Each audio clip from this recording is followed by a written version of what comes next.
रामकृष्ण हरी सर्वांना. आज आपण महाराष्ट्रातील नांदेड जिल्ह्यातील किनवट तालुक्यातील वसलेल्या पवित्र माहूरगडावरील सती अनुसया माता मंदिराचे दर्शन घेणार आहोत. हा केवळ एक पर्यटन स्थळ नसून श्रद्धा, तपश्चर्या आणि मातृत्वाचे अद्वितीय प्रतीक आहे. आपण पाहत असलेला हा डोंगर म्हणजे माहूरगड.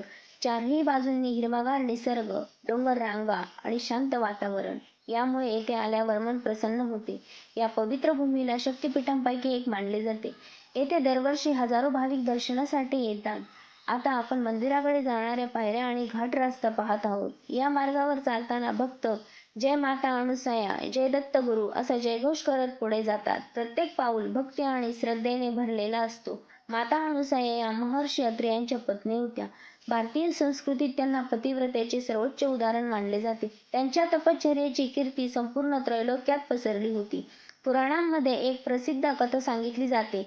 एकदा अनुसया मातांची परीक्षा घेण्याचे ठरवले. आपल्या दिव्य तपशक्तीने आणि पतिव्रत धर्माच्या सामर्थ्याने अनुसया मातांनी त्या तिघांनाही बालरूप दिले आणि त्या मातेसारखे प्रेमाने सांभाळले. त्यांच्या या महान तपामुळे त्रिदेव प्रसन्न झाले आणि त्यांनी वरदान दिले.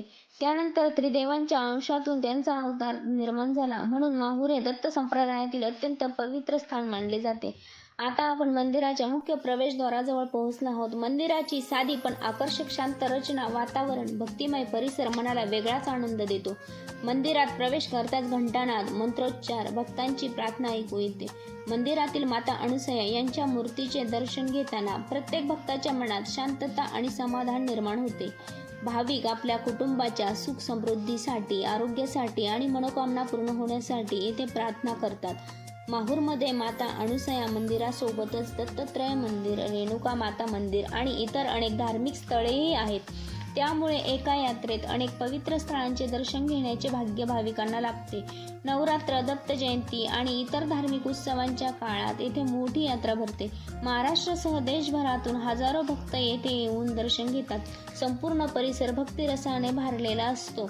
आता आपण मंदिर परिसरातून दिसणारे निसर्गरम्य दृश्य पाहत आहोत. उंच डोंगर, हिरवीगार झाडे, स्वच्छ हवा आणि शांत वातावरण मनाला नवचैतन्य देते.